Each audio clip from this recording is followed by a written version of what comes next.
Let's get back to Bill C-69. Conservative politicians, the oil patch, frustrated at Ottawa's response to the amendments that were put forward on that bill. Remember, the bill would revamp the environmental approval process for big infrastructure projects such as pipelines, perhaps airports, highways, mines. The federal government rejected or changed the majority of the almost 200 amendments that were put forward. One independent senator, though, took to Twitter in support of Ottawa's stance, saying, "This is a huge victory for the new Senate, and this is a dramatically different and better bill than it was."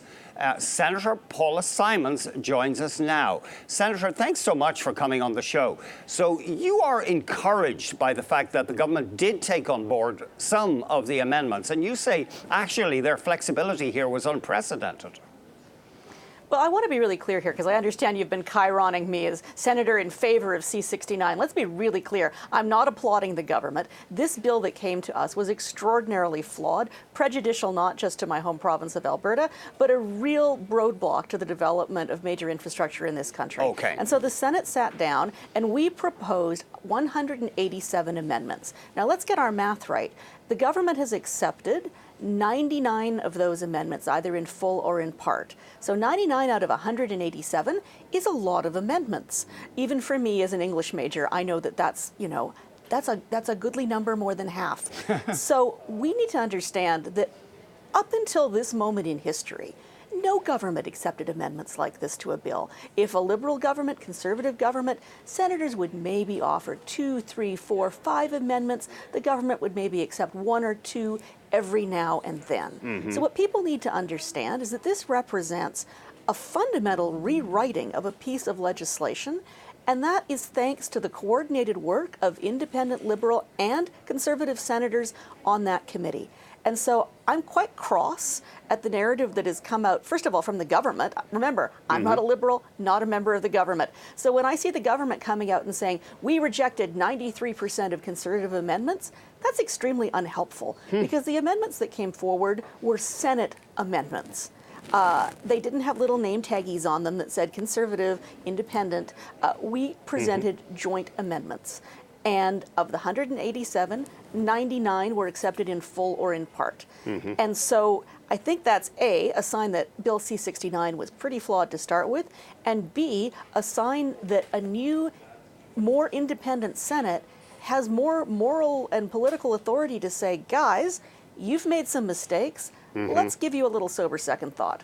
So that's interesting. I didn't mean to mischaracterize you there. You still have reservations, it sounds like, on Bill C-69. Was it overstating it when I said you praise the government's flexibility, or at least you point to the government's flexibility that you said is unprecedented? Well, I think what I'm praising is the work that our Senate committee did to offer up meaningful amendments and then to convince the government, frankly, that this work needed to be done. Did they accept all the amendments I wanted them to? They did not. Will this answer all of the industry critics? Clearly not. But I think it's important to say that these amendments, this isn't just a question of counting the numbers. These amendments, people need to understand, are not just decorative. We did not change, the commas and the semicolons. What we have put forward for the government, what the government has accepted, is a system that depoliticizes and speeds up getting to a yes or a no on project approval. So under the bill that was originally presented to us, the minister had the power to micromanage and backseat drive at almost every step of the assessment process. What we as a Senate committee said is, that's not logical. That's not the role of a minister. Let's give that power back to the regulatory agency, to the independent arm's length experts. And so at every instance in the bill, like we say 99 amendments, many of them are basically the same kind of amendment over and over, which take away that power from the minister to politicize the process, to stop the clock off, on. So yes, we still have ministerial and governor and council decision at the end, but this means that the process is not going to be held up all along the way for potentially political or ideological reasons, whether the minister is Liberal or Conservative. this is a fairer process. We've also pushed into the legislation a regime that says, say you're in the Newfoundland offshore, under Bill C-69 as it was written, you would have had to get regulatory approval for every new exploratory drill. Now we've said we can do regional assessments. So once we've done a regional assessment, then we can say, okay, for each individual hole that you drill, you don't have to go back to the drawing board. So we're talking about substantive changes to the legislation as well.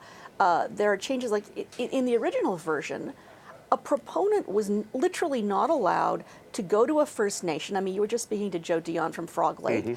Under the original bill, a proponent couldn't go to a First Nation and say, hey, we're interested in putting a pipeline through your territory. Let's work together. You know, what would you need to see from us? You know, what kind of goodwill gestures? So we've changed that regulation so that, you know, it doesn't preclude sort of pre-planning work with First Nations along the way.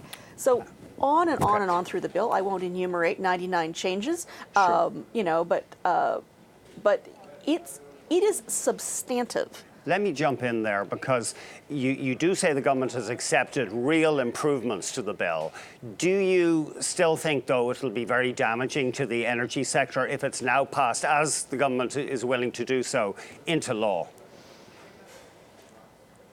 I think that if it's done properly and if we get a project list that correctly scopes which things should be subject to evaluations and which things not, in many ways it could be better for the energy industry because in your previous interview, I mean, what's really essential is that we don't have project proponents who are blindsided at the last minute by court challenges that they didn't expect. And so what has to happen is that there has to be buy-in from Indigenous communities that are affected by projects up front. I'm talking about linear projects like pipelines or power lines. So what C-69 does is give the proponent the capacity to understand up front what they have to do to get the buy-in from the communities along the way for linear projects. For things like mining, C-69 will make it better. And let's remember, although we hear a lot from the oil industry, that it's mining projects that are actually most subject to review under impact assessment. And the Mining Association is very happy with the bill as amended. So, you know, everybody's got their own ox to be gored here. I think that, you know, a lot of the people that I hear most upset about C-69 are a lot of the small producers. I mean, small conventional wells in Alberta are not covered by C-69. We'll have to...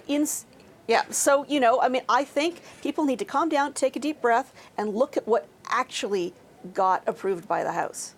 Senator, you put your English major to great use there. A very clear explanation, and we really do appreciate it. Thank you for joining us today.